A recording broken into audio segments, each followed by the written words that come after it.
Chris Wallace, Barbara Walters, Charlie Rose, Diane Sawyer. These are some of the best interviewers the world has ever seen. Their ability to motivate people to open up and reveal sides of themselves rarely, if ever, seen by others is unparalleled.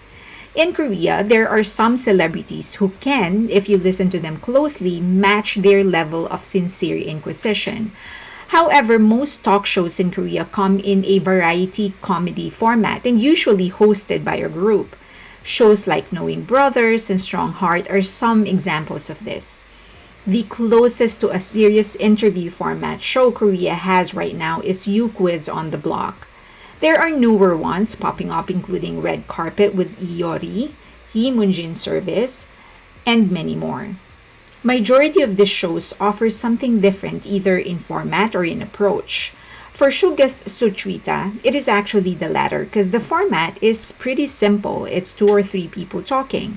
The uniqueness is in Suga's approach. It feels like Suga is discovering things about himself while he discovers things about his guest, finding common grounds to strengthen or start a friendship. The result is an incredibly sincere conversation you really won't find anywhere else in TV or online right now, or at least very rarely. While others are great interviewers, Suga is simply a curious man looking for or nurturing existing connections. The result is some of the most insightful and beautiful moments that could ever happen in a conversation between artists. And here are 10 of them. Hi! I have actually started uploading new content on Twitter, so if you haven't followed me there, please follow me there. I will continue to upload new content. Let me know if there's anything that you want me to do there or here. Leave them in the comment section below. Of course, if you do find anything interesting, you want me to cover any kind of topic, just leave them in the comment section below. DM me or tweet me. Okay, I keep on saying Twitter, but it should be X. Okay, please, if you like this video, if you find it helpful, give it a thumbs up and subscribe and hit that notification button so that you know that when there's a new video getting published. And share the video if you can. That's really helping my channel. Thank you. One of Suga and RM's most vulnerable moments. It happened in the first episode with RM no less. BTS has said time and again how much they love each other, how committed they are to the group and to ARMY, and how they intend to come back together as a team in 2025. But they are still 7 different people who are growing, and growth could be a bitch sometimes. When the pandemic spoiled their plans, they essentially had to start doing their solo activities without having to go on a tour. There is always a possibility they will find each other in different places with different priorities. When RM and Suga started talking about coming back to rehearse for Run BTS for their Busan concert, and they experienced the same amount of passion and commitment from everyone, Suga expressed some relief, saying, "Oh, we're still in the same page on this one." And RM said, "This is BTS. Our thoughts are aligned." It felt like, as they were once described, to which they all agreed, an old married couple confirming that they still want to be in this family. A difficult question. Perhaps it's the closeness between RM and Suga that gave Suga the guts, and perhaps the awareness to ask the question. A question only spoken in the dark alleys of social media where haters and doubters hang out. Is RM worried about the charts with his album Indigo? And RM was very honest. Of course he is. But he consciously pulled himself away from it by concentrating on what he knew he wanted more. To release a song that people will listen to. Songs that people will add on their playlist. RM has always been that kind of a songwriter, one who wanted to deliver a message and make an impact on a personal level. This is what has set BTS songs apart from others, in fact. He filled BTS's songs with important sentiments rather than catchy, nonsensical words. While he doesn't deny that BTS's success has widened his horizon, his ability to focus on his core, has allowed him to push away the superficial. Where do you find the guts? He asked what may be considered a bolder question to Shin Dong-yup in episode 2. Shin Dong-yup is one of the most established comedians and MCs in Korea, and very much Suga's senior in the industry. Shin Dong-yup is known for his edgy jokes, something very few comedians in Korea dare to become because of their culture of extreme politeness. With such a great career but risky process and style, Suga asked something that might be considered confrontational in Korea. Where do you find the guts to do it? Shin Dong-yup gave such a simple but profound explanation. He has spent 40 years of his career moving closer to the line others don't even come close to. People know him for that by now. Each time he dares to push the line or threaten to cross it, people enjoy the thrill because they know, much as he dares it, he will never cross it. He compared it to an acrobat. People watch acrobats' performance knowing the dangers, but people enjoy the thrill of the extreme. And for as long as they don't fall to the ground or hit the ceiling, people will enjoy the thrill. Shin Dong-yup knows that when people tune in to watch him, they know what they will get, and they are watching it because they want to get it. Music is a time machine.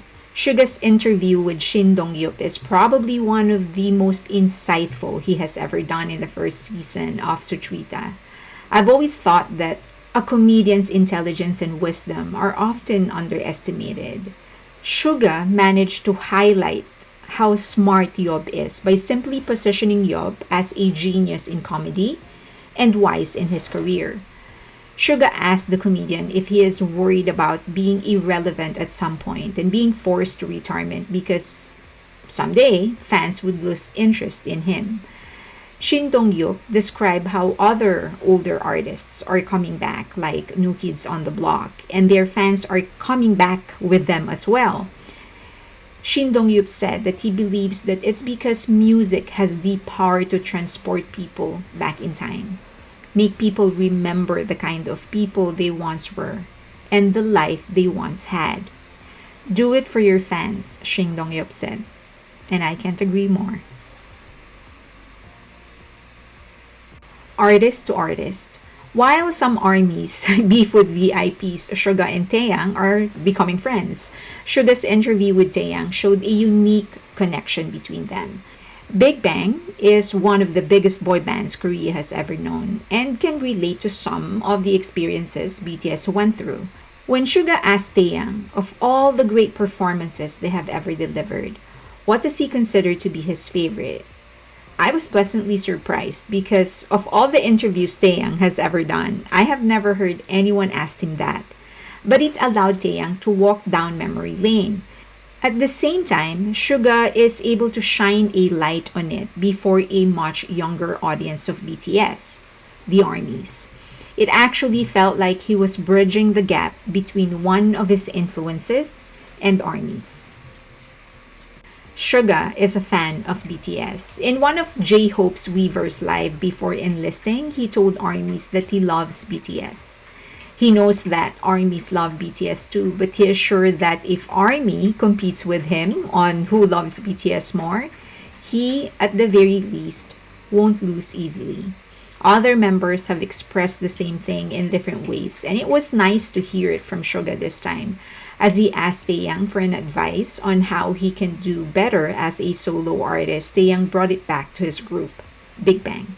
He said that whatever he does needs to help Big Bang. His team is the most important, and that keeps him grounded. Suga then expressed some relief, confirming he feels the same. He loves his team. He's part of it, but he is a fan of his team too. It's an important part of a lasting relationship for you to not lose your admiration and awe of your partner, for you to keep the respect despite the familiarity. The importance of rejection. Anyone in Hollywood who has experienced some success will tell you how intoxicating it is. In fact, it doesn't have to be Hollywood. A successful entrepreneur or anyone in position of power can tell you how intoxicating success is. You get surrounded with people who are there to make you happy so you can keep on doing what you are doing so they can continue to get paid.